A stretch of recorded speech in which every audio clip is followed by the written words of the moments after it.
Hey y'all. It's funny as I've said in previous episodes, even just the very last episode. I I like to make show notes in between recordings of the podcast. Just little notes for myself, like talk about Halo, talk about Star Wars, talk about this, talk about that, and it was in my notes to talk about the Minnesota Wild and to provide an update on their playoff series, but it was going to come later in the show and whatnot. But the recording that I'm doing right now, that you're listening to right now, is actually really really impromptu because I'm recording this off of the handheld that I have here. It's not even my phone. It's a dedicated mic that I have that literally fits in the palm of my hand because I just wanted to capture my immediate raw thoughts after what I just witnessed, and so I will probably do an actual sophisticated, well planned, well edited recording to bookend this, like on like the actual mics and through like my laptop and whatnot. But this is literally just like what you're hearing right now is me just thinking I just need to get my thoughts down immediately. This is the equivalent of me scribbling on a piece of paper as I'm falling to sleep. Like I just have to get my thoughts out. So yeah, I'm recording this on an entirely different microphone system that I have here. And I'm doing this because the Minnesota Wild just lost in overtime to the Colorado Avalanche, and they have been eliminated from the playoffs. And I'm I don't know what else to say. I'm heartbroken. I really am. If you know anything about the team and about the history of the team itself, it's been over a decade since the Wild have made it out of round one of the playoffs. Sure, we make playoff appearances, but it's been over a decade. It's been 11 years since we've gone on to round two.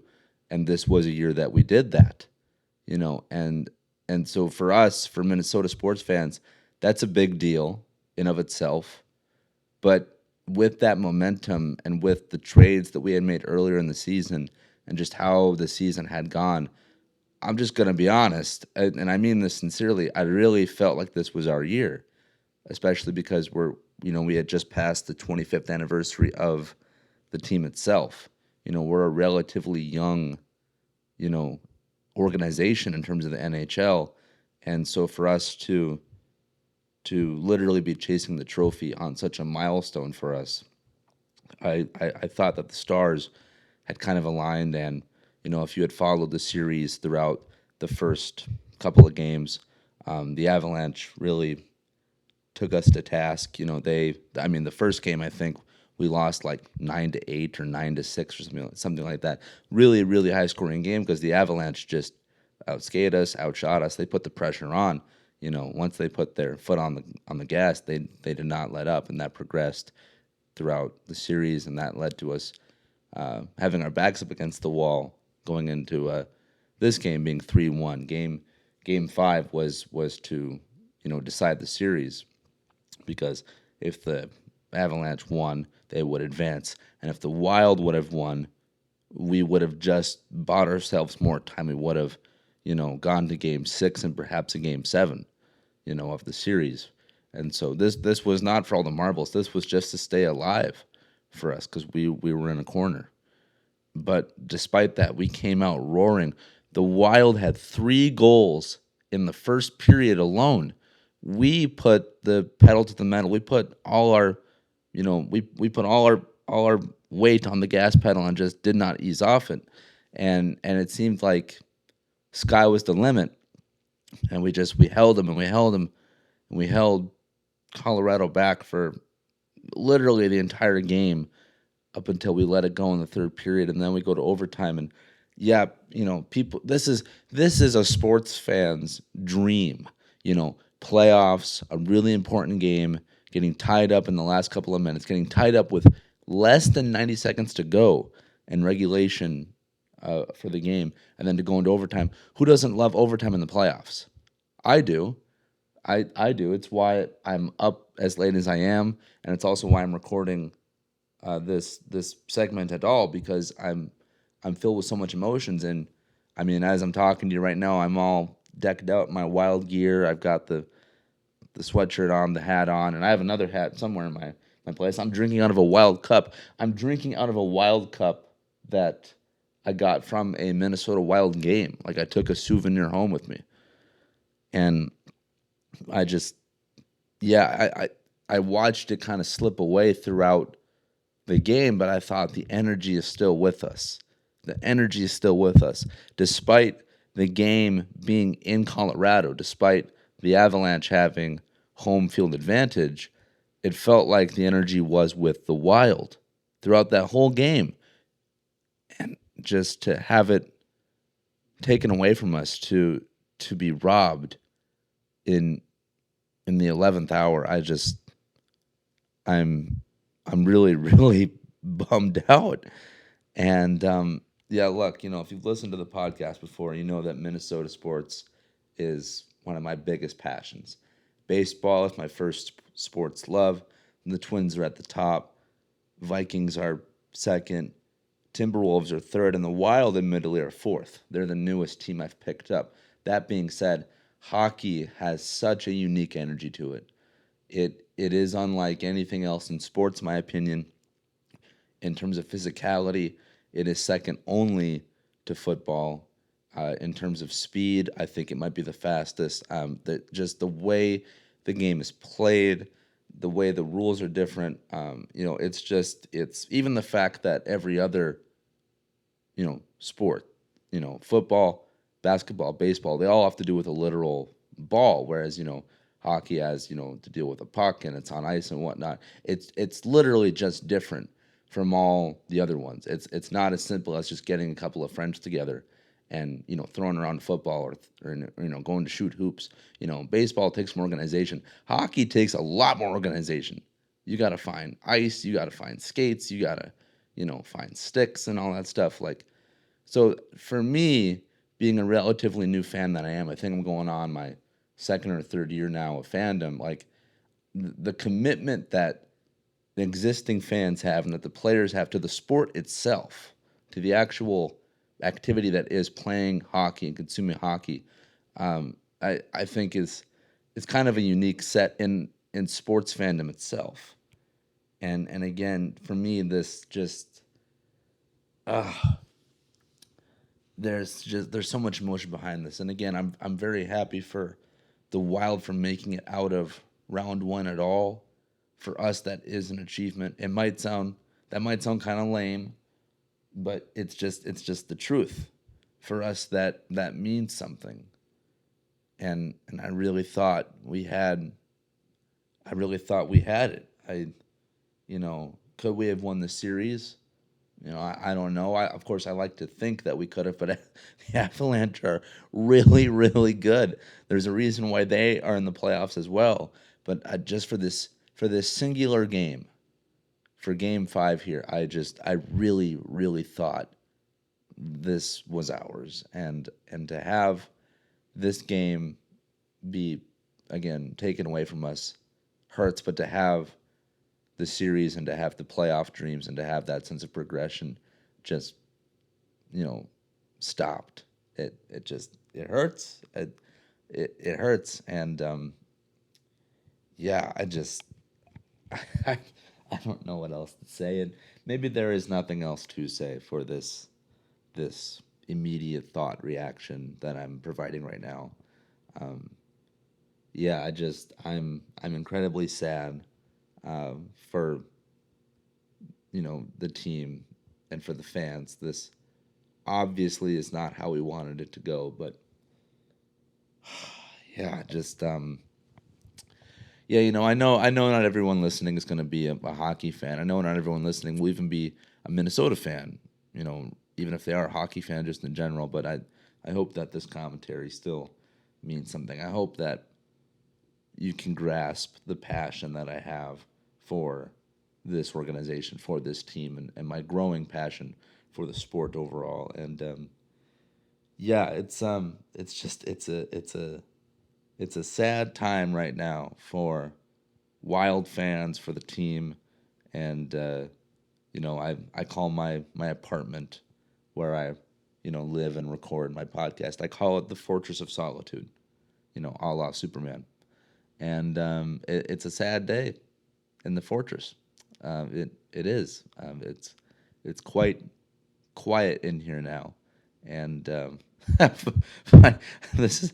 I mean this so sincerely. Just as I said that, a promo for Supergirl popped up on the screen because I'm watching the post game. I'm being 100% honest. A promo for Supergirl, the follow-up to Superman, 2025 Superman, just flashed on the screen as I'm talking here. As I mentioned, the Fortress of Solitude. So shout out to the NHL. They got good taste. And, if you're looking forward to the Supergirl movie, then you yourself also have good taste, as that releases later in June. And so, yeah, I guess that's kind of a hopeful undertone for myself and for whoever else is listening. The Wild lost, which is really sad, but we still have things to look forward to. We still have sports to look forward to, like football is on the horizon, but then we have things outside of sports as well, like movies and TV and stuff like that. And Supergirl being one of them, and that comes out in June, and I can't wait for that movie. I think that thing looks amazing. Love the trailers thus far. Love the posters.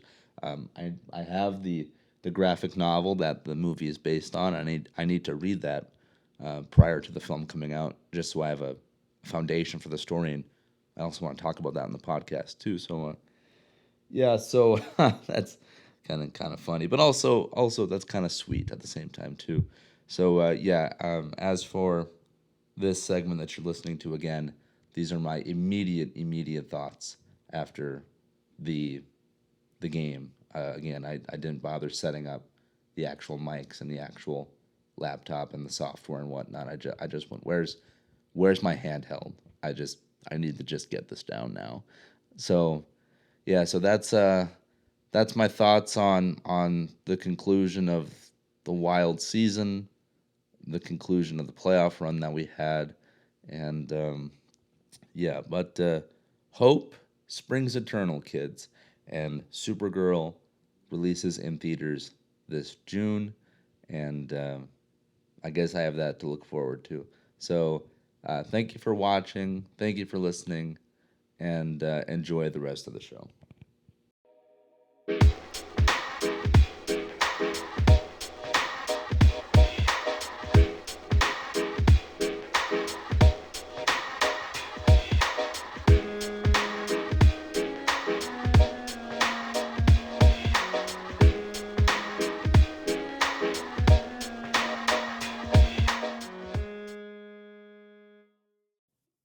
Kids, welcome to the Far Out Podcast, or should I say, welcome back, since there was all that wild stuff at the beginning there. Can you do an introduction over 10 minutes into a show? I mean, I don't know why the heck you couldn't. I'd be like one of those movies that buries their title card. Many minutes into the movie. I think Mission Impossible does that the best, where they have these long, like prologue sequences, or that are darn near an action sequence too, and then they give you the opening credits, and then they give you the title. And so yeah, that's what I'm doing right now. I'm hearkening into my inner Mission Impossible, into my inner Tom Cruise. So yeah, but it is now the day after the Wild loss, and it is the day after I have recorded my initial thoughts. and I've slept on it, and I will say this now that I have a clear mind. Not a single thing has changed. I am still just as sad, though I am now perhaps maybe less tired and all that stuff. And also, I apologize if that former segment sounded a little on the funky side. Of course, I could blame it on the mic I was using and the exporting from that mic to to the laptop and whatnot. But also, I can't fully say it was that because I had probably a little too much to drink last night as I was watching the Wild lose it all. I was chasing a beer with some vodka, as the doctor recommends, of course. So yeah, there's that. Boy, I just yeah, that was a gosh, what a game, what an evening. I mean, look, in terms of the actual sporting event itself, it was really entertaining. As I said, who doesn't love a playoff game going into overtime? I mean, that's what we all want as sports fans. Would have been better if my team would have won, of course, in my opinion. But hey, look, for all the Avalanche fans who were there and who were lucky enough to be there again, a playoff game on home ice, like the crowd was going crazy. I even tweeted that out earlier in the game too. Like I think the Avalanche's arena is called Ball Arena, and like it was just roaring in that third period. I could hardly hear the commentators, talking about the game because the fans were just going nuts, as they should. I mean, heck, if I was in that stadium, even if I was just a Wild fan, I would be going, bananas. But could you imagine if that was, my team on home ice in the playoffs? I'd be like, "Pfft, you couldn't pay to shut me up, So I get it, but yeah, it's just no. This is a hard loss for me to digest, and I'm not really sure why. I've seen every other team I enjoy get eliminated from the playoffs. I've seen the Twins, the Wolves, the Vikings, even the Wild, because the year I got into the Wild, funny enough, was through the playoffs. I caught one of their games at a bar, and I just fell in love, And so my first introduction to them was getting to see them make a shallow playoff run, and now this go around we went deep, air quotes deep, because we went to round two, But for whatever reason, this one just hurts even more than I thought it would, and I think it's because, as I said earlier, it's the significance of it. It's the fact that we were right on the anniversary of the team. We were going into round two. This is a game that we not only should have won, but this would have kept us alive as well. We would have lived to have fight another day, and for us to lose it in such spectacular fashion, it's really just kind of tearing me up. But yeah,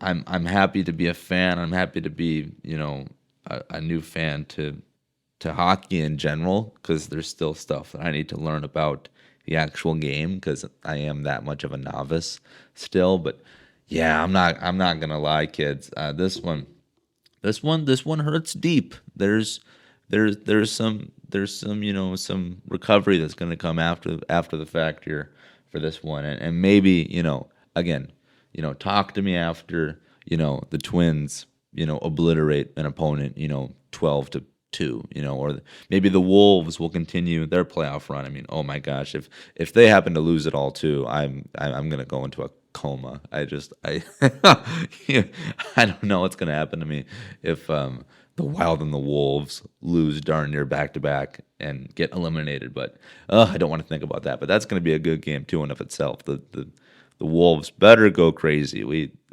better pull out all the stop for that one. But just like I recorded a segment with my immediate thoughts after the Wild, gosh darn well, I'm going to record an immediate segment after that Wolves game to determine if we live to fight another day or if we got eliminated as well. So by the time you're listening to all this, by the time this episode is fully released, of course, this will all be edited and compiled together. But for me right now, I'm recording this in chunks, day by day, and I'm waiting on the outcomes certain events, which is which is kind of funny.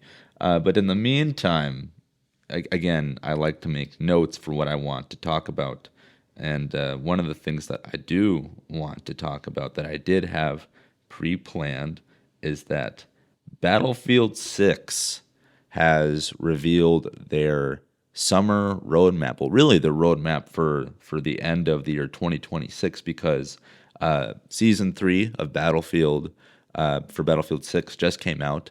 And funny enough, I have not played it yet at the time of this recording. I've downloaded it, updated the game. I've even bought the battle pass. I've given them my money, but I have not gone into a new match yet on the new maps and tried the new guns and all that stuff, which is kind of funny. But yeah, look, if you've listened to the podcast before, you know that I'm a huge Battlefield fan, and Battlefield 6 is such a return to form. I think it's such a breath of fresh air for the franchise. The game feels so much. It feels excuse me, it feels very fun in so many different ways, and it feels very easy to pick up as well. For me, it's a very easy game to just sit down and play. If I have 30 minutes or 3 hours worth of time, I can just get in for a match and get out, and that's that.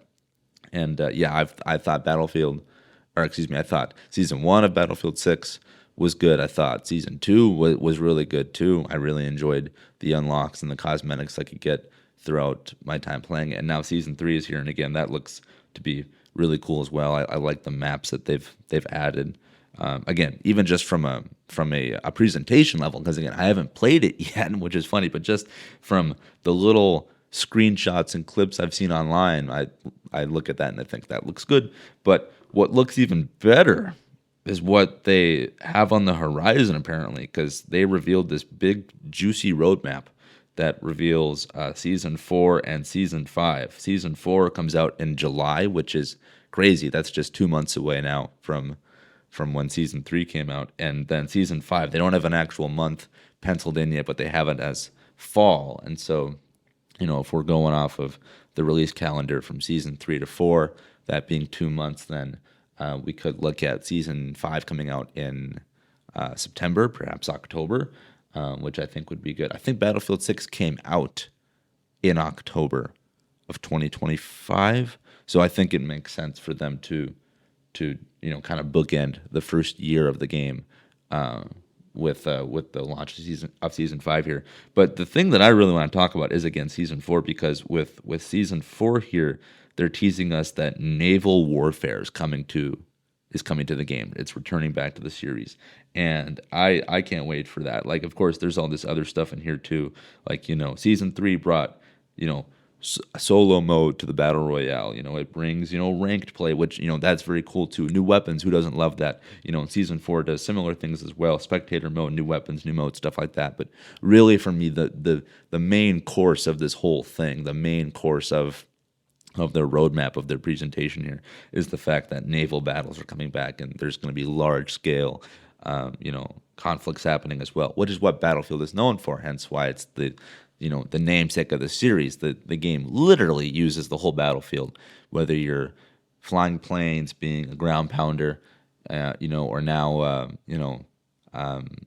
waging war via the seas. This is what Battlefield is all about. And I know people didn't really enjoy Battlefield 5, for example. That game had its quirks, and I also had some issues with it as well.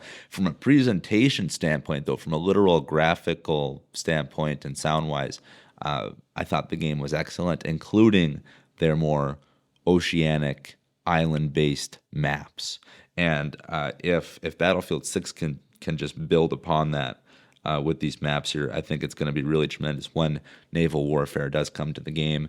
And then, of course, that brings with it, ships, small, lighter vessels, and then heavier stuff too. Like, I think aircraft carriers are going to be fully usable in this game as well too. So you can take on those and launch planes and helicopters from them as well. So it just looks like it's going to be an all-out, just freaking mosh pit of goodness. And then you get into season 5 here, and they say that there are 3 new maps coming, as opposed to the 2 we've received in other seasons beforehand. But this is definitely a teaser for something here I don't think that this is accidental. I don't think that the image that they've utilized for the season 5 art is just a placeholder.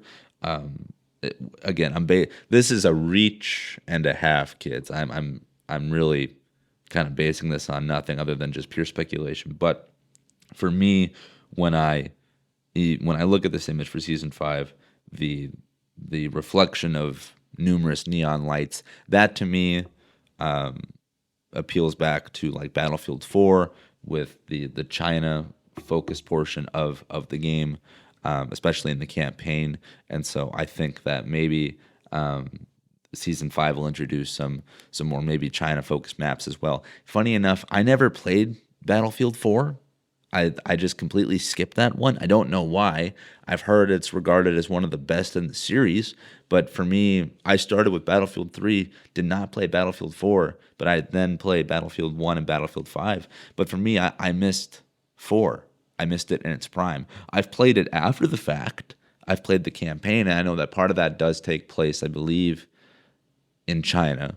It's just that image, again, for me being someone who is not very familiar with Battlefield 4. When I look at the season 5 image, I think of Battlefield 4. Maybe I'm wrong, or maybe I'm hitting the nail on the head. I'm not sure, but yeah, the presence of numerous neon lights reflecting off that puddle to me means that there's going to be some form of urban environment, more than likely a city, and for me that just gives off that China appeal that Battlefield 4 had with the large scale locales and all that. So yeah, but Battlefield 6, I think is just a gift that keeps on giving. I've loved this game from the time it came out to now, and yeah, after I record this segment, funny enough, I'm gonna go play some Battlefield probably, and before I come back and I record some other stuff for this podcast episode. But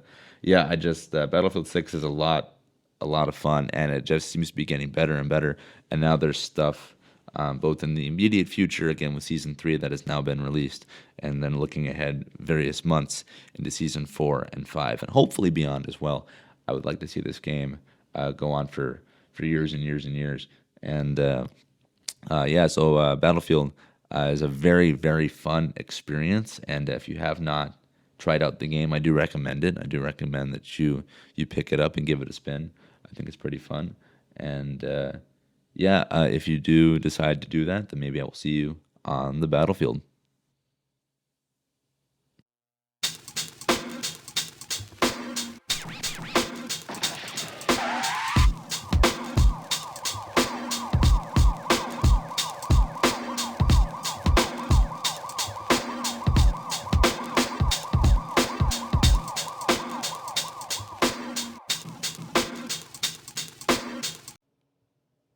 Hey kids, welcome back to the Far Out Podcast.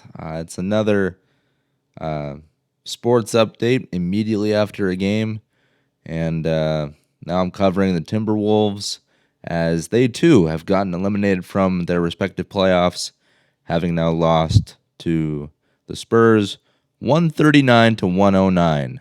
The Wolves lost Game 6 by 30 whopping points, and I got to be honest. Just from the jump, this game didn't feel right. We were down immediately. I don't think we ever had the lead once. I I truly think that's an actual legitimate stat. I think we were behind the entire time, whether it was, you know, 5 points, 15 points, or 30 points, doesn't matter. Wolves were always behind at home, and it was just a bad tone and a bad tempo the whole way through. And I got to be honest, I almost turned this game off. I really did. It was going to the third quarter, and I was just like, I can't handle this. I don't know what the concoction for tonight was. I don't know if it was the Spurs putting on a lights out offense or if the Wolves just didn't have any offense to bring of their own. I feel really, really frustrated by what I saw tonight, and it made me really bummed out. The Wild game, their loss was harder for me to digest because that one was so close. This one though, it just felt like we were just getting just smeared every possible chance. We kept missing shots, failing to get rebounds. It seemed like we were always just literally slower than the Spurs were, and just the energy was just off for tonight. But that's the worst part, is that there is no tomorrow, there is no next game, and so even if the team had a quote, off night, this was the worst possible time to have that kind of night, because now we're done and we're going home with our heads held low here. And you know, I I don't mean to be such a doom and gloom, the sky's falling, but I just I really really don't have anything positive to say about this. There was never a sense of momentum or even really hope when watching this game. It just felt like we were simply being outclassed every possible way on the court. And you know Anthony Edwards, he's a generational talent. Well, Wemby, I mean, my gosh, like he went all out, and yeah, the Spurs played like a much more deserving team, in my opinion. And yeah, I don't mean to be so hard on the team, and I'm not saying we should blow it up, restart the whole thing, trade this guy, trade that guy, get a new coach, heck, get a new stadium while you're at it. I'm not saying that. Like, I do think changes need to be made to the team, inside and out, and heck, maybe even a new venue, a new change of scenery would genuinely help. Minnesota's been talking about doing that for years, but I don't know now. Going into, leaving this year, going into next year, I don't know what the team's going to look like, but I have a bad feeling that this is going to be a tough thing to shake for us. I think this is going to hang on the team for a while. It's at least going to hang on me for a while. And again, I don't like this update being as negative as it is. But I just didn't enjoy the game. It really really stunk. And yeah, I just I was just shocked by the performance of my team. The one positive I can give uh, doesn't even have to do with the game. It has to do with just the season. Again, similar to the Wild, I'm happy to call myself a fan. I'm happy to be along for the ride, and I did enjoy the season. I did not get a chance to go to a Wolves game this year. I saw a good handful on TV. I didn't get to go to one. But I still enjoy being a Wolves fan. This is just another part of my Minnesota sports fandom, and that fandom is not going to die. If anything, it's gonna grow from this point on. But just this playoff game, you know, this playoff series really is kind of just leaving a bad taste in my mouth. Going forward, at least for the immediate future. And so, I'm sure when the next season rolls around, I'll sing a different tune and I'll be more optimistic. But yeah, just tonight, I'm going to bed sad. I'm going to bed feeling deflated, and yeah, it's that's the thing too, is that I'm not going to bed feeling defeated. The Wild were defeated. The Wolves felt like they were just deflated from the jump. And I hate saying that about my team, but that's my honest thoughts on Game 6 against the Spurs here in the playoffs. And similar to the Wild, I'll offer kind of a follow up update. Once I actually get back on the proper recording system, because once again I'm doing this all via the handheld very quickly just before I call it a night for myself, and maybe sleeping on it, rewatching some of the game, catching clips online.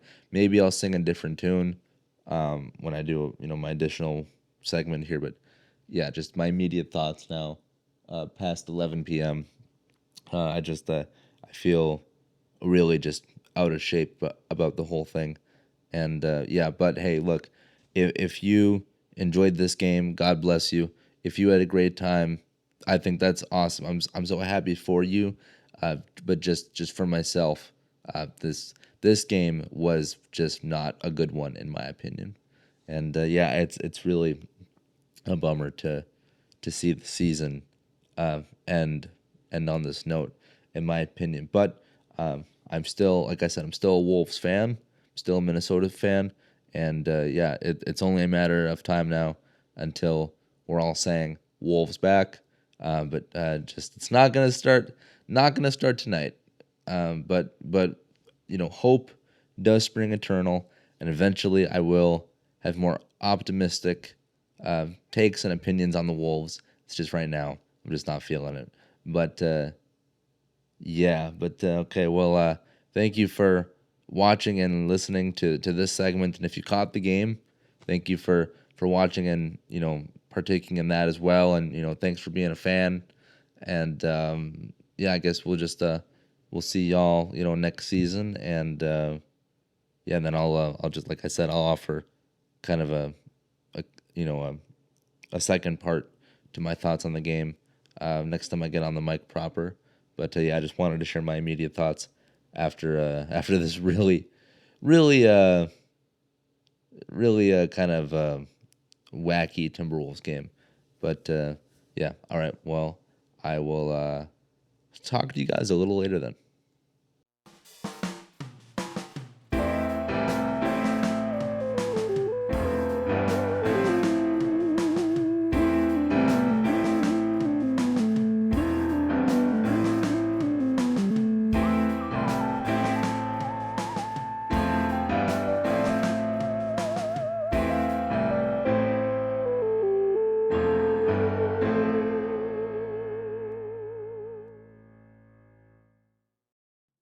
Kids, welcome back to the Far Out Podcast. It is a bright and sunny day here in the Midwest, and this, of course, includes Minnesota as well.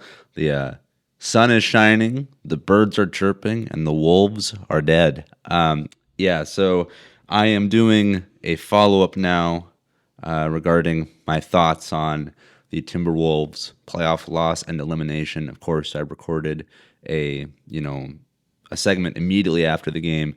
Just grabbed the quick handheld and got my quick hot reaction afterwards. And I was really down in the dumps then, even more so than when I was talking about the Wild loss, and that remains very true for today as well. Even after I slept on it, I'm still very much down in the dumps regarding the Wolves. I will say though, I'm doing better now having slept on it, and this is going to be kind of like a backhand compliment, a backhand improvement.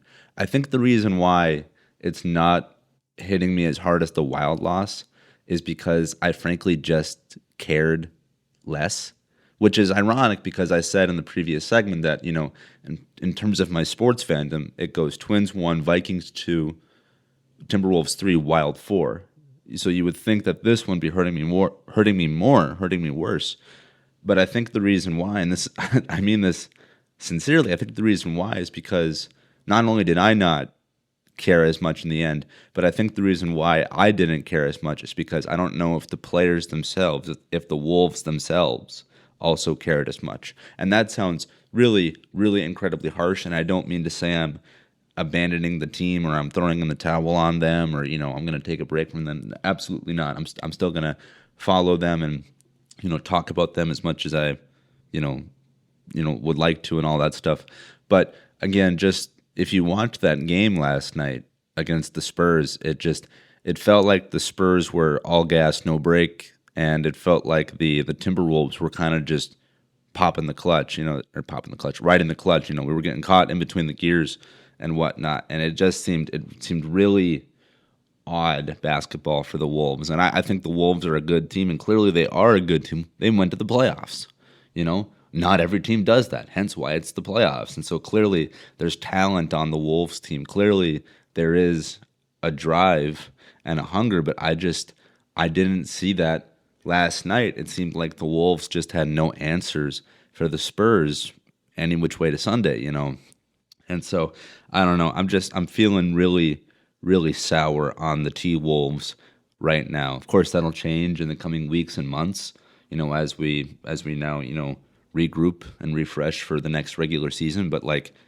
there needs to be some changes made and everything like that. But I'm very much looking forward to just taking a break from the Wolves for right now. Again, not in terms of fandom, but it as much as I would have wanted more Timberwolves basketball to be on and whatnot. And that's what I'm going to miss most is the fact that I have one less sports team to watch right now. I will say though, after all this is said and done, despite the break being incredibly ugly, I'm like, you know what? Fine. Like if you're not going to win, fine. If you're going to lose ugly. I'm going to bed. You go over there. I'll go over there. We'll talk. We'll talk sometime later. That's kind of where I'm at right now. I'm upset, and I don't know what the exact answer is. I hope the team does not get blown up. Again, as I've said before, I think changes need to be made. I think changes will be made, but I don't want there to be a nuclear reset of all this stuff. But who knows what that looks like? But yeah, it's just I like if someone were to come up to me right now and be like, hey, are you looking forward to the next Timberwolves season? I'd be like, not right now. Not right now, I'm not. But again, I'm I'm in the immediate aftermath. I'm still hurt, I'm still wounded, I'm still sad, and then for a bit I'm gonna be angry and frustrated, and I think that's kind of all wrapped up in one giant bubble here. But then again, come a little later, in the year and and all that stuff, then I will get re-excited for the Wolves. It only takes, one trade, one bit of news, and I'm back. I'm back on that. So yeah, but just right now, man, this hurts, and this really feels raw because it is raw, and you know, I don't know who I'm gonna pull for in the finals now. Certainly won't be the Spurs. Certainly won't be OKC. I'm not sure what I'm gonna do here, but it's a problem for another day, I suppose. But yeah, I was really really sad by the Wild loss, but for this one, for the Wolves game, I'm more so frustrated by it all because yeah, I didn't the team that I saw on display last night wasn't the team that I feel normally is on the court, and it's not the team I normally feel that I follow. And again, that sounds really, really harsh, and I don't mean to be. I don't mean to be one of those guys who follows a sports team, and then they're like, "Oh, we lost. Game over. We're the worst thing in the world. Time to pack it up. What's the next team I should get on?" I don't mean to be like that kind of guy. I don't like to just immediately jump ship and eject at the first sign of trouble, but I am. This is kind of I understand those feelings a little more, but it's also really convenient for me because now the season's completely done. It's not like I'm having this conversation with y'all during the middle of the regular season. No, like this is something where there is an immediate off ramp. So again, I'm not throwing in the towel on the Wolves at all. They're still my team. They're still the team that got me into the NBA at all. Like I haven't been a basketball fan for very long, and for me to get this invested this quickly into a team and into a league, I think is pretty remarkable. And I think that is a testament to players like, Anthony Edwards, Dante DiVincenzo, Jaden McDaniels, Julius Randle, like all of them. And so I'd be really sad to see them go. Heck, I even miss Karl Anthony Towns. I was there for the last little bit of that, and I still miss him. I still wish he was there because I thought he was a great presence. I thought he was a great ball player. And he is because he's gone on, to other teams now. I think he's with the Knicks. Don't quote me on that though. But yeah, it's just man, I I'm still more sad by the Wild loss than I am the Timberwolves loss. Because yeah, just regarding the Timberwolves, I'm just more frustrated than anything. But eventually, we we'll come back and we'll come back with a vengeance and all that stuff. And you know. Yeah, just right now though, it's just man, it's rough. But yeah, I am gonna need a palate cleanser at some point, whether that's again the Twins going on a hot streak, or the fact that I'm now looking forward to football more than I am looking forward to the next hockey game or the next basketball game. There's got to be something in terms of a palate cleanser for myself, because yeah, this one really left a bad taste in my mouth. But yeah, again, I'm still all in on this team. It's just right now, it's just really frustrating. It feels really frustrating to be a fan right now. But I know it won't always be that way, and so I'll just look forward to the next season. But yeah, just wow, this one just really really left a bruise bruise on me. I'll say that. But yeah, thank you for watching and for listening and for keeping up with my sports talk, especially as I said, I'm recording this over the course of several days, in congruence with games. So by the time you listen to all this, the game's already be said and done. But I appreciate y'all listening to my commentary, for what it's worth. I hope it's entertaining at the very least. But yeah, I guess I'll see you guys then in the next segment.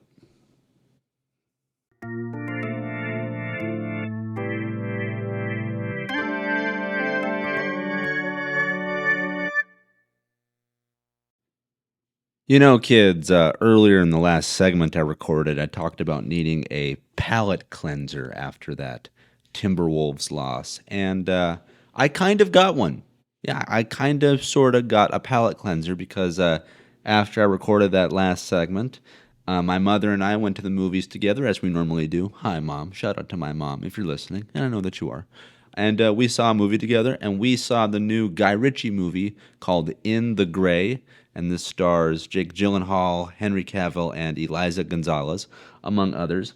And look, I like everyone involved in that list I just ran down. I like Guy Ritchie. He's made some great movies, such as The Gentleman, such as The Covenant, such as he did the live action Aladdin for Disney. He's a really great filmmaker. I even like his King Arthur with Charlie Hunnam. I know that one's a little kind of, looked over, but hey, sue me. I think that one's kind of fun. And then as for Henry Cavill, of course, we know him from being formerly Superman before David Cornsweet took over the role. So he was Superman for a number of years, gosh darn near a decade.